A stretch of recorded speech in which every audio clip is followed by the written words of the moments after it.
খাওয়া শেষ। তো এখন নেব হচ্ছে পরিষ্কার করলে আমার পিটি দিবে। আর নেব হচ্ছে সরিষা ভর্তা।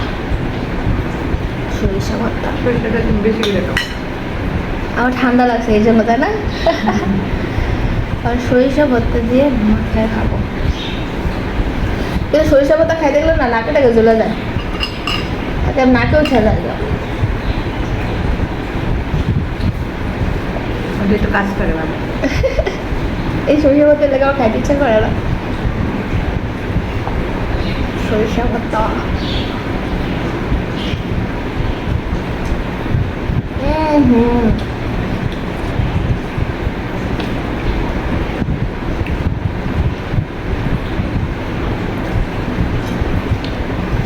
ঠান্ডা জ্বরের জন্য সরিষা ভর্তা কালিজিরা ভর্তা ভালো, কিন্তু আমি আর খাবো না, আমার চলে যেতেছে।